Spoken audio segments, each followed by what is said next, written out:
Hey Ashbrook family, I wanted to record this video message for you to discuss the school report card grades released by the State Board of Education today. I wanted to provide information to you personally, but new schedules would not permit us to all meet together as one. The information I am sharing is public and was released today by the school system and the State Board of Education.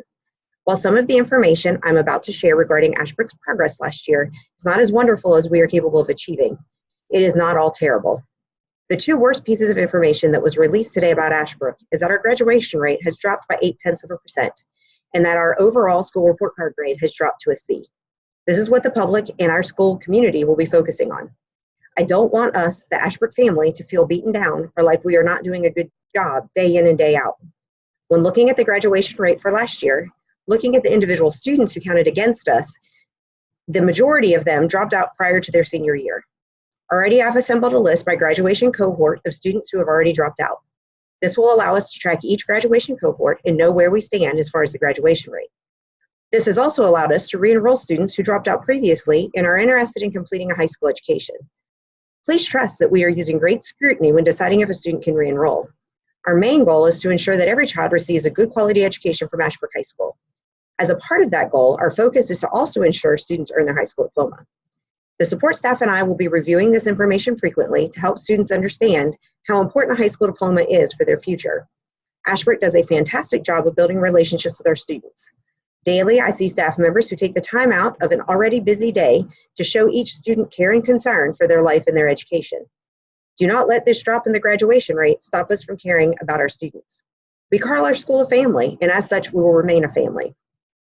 When breaking down the data for our school report card grade, the biggest difference between the 15-16 school year and the 16-17 school year is in growth.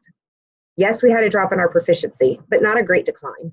Our growth index is the main area that caused our school report card grade to drop to a C. Even though growth is only 20% of the school report card grade, growth is the ultimate measure that will be our focus for this school year and for school years to come. I always have the motto, if you grow them, proficiency will come. Implementing professional learning communities, tracking district formative assessment data, and focusing on individual student needs as well as ways to grow our advanced students, growth will come. Ashbrook is known for accomplishing great things. I know we have the capability to drive to grow our students. As this information is released today, so will the state and county averages. As of recording this video message, I have not seen the official state and county averages. When looking at the unofficial state and county information, Ashbrook is above the curve in many of the areas measured. Ashbrook has never been average, and we aren't going to start. Reflecting on the details of the data is important, but looking towards the future is key. As a family, we will use this decline in our performance as a motivator and not as a way to be defined. We will still embody everything Ashbrook stands for and will continue to show our Ashbrook pride. Now going to show you some of the school report card data that I have assembled.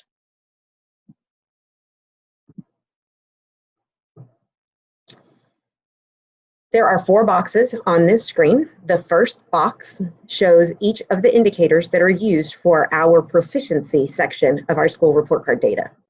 I have the percent proficient for the 15-16 school year, and then the percent proficient for the 16-17 school year.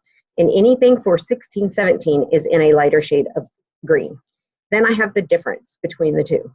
As you can see, we were not off the mark in a whole lot of areas, but we did have decline. The second box shows the proficiency comparison between 15-16 and 16-17. In 15-16, our proficiency measure was a 66. Then it's 80%.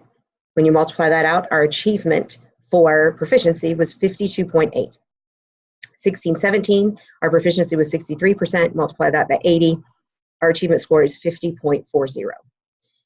Then I have the third box is our growth index score. 15-16 school year, when they do growth, they give it to us in a T scale, which is, I always thought it was -10 to +10, but last year they said our growth index was at 10.69, so maybe it's a little more than 10. But the converted score is 100. Multiply the 100 by 20%, growth score is a 20. We exceeded expected growth. 16-17, our growth index was a 1.43, which came out to be 83.5 for a 100-point converted score. Multiply that by 20%, our growth score is a 16.7, which is met. You add the 50.4 plus the 16.7, that's how you come up with our overall school report card proficiency or total score. For 15-16, our total score was a 73, which is a B. Remember, it's on a 15-point scale. So a 70 is the bottom measure for a B. For 16-17, when you add up the proficiency and the growth, it is 67, which is a C. Basically, we're a bubble kid. We are not far off from being a B school. If we increase our growth, that absolutely will allow us to shine and to show everyone what we are capable of, what our students are capable of, and how wonderful we are. I want you to reflect on this information. If you have any questions, don't hesitate to let me know. And I want you to always remember, go Green Wave.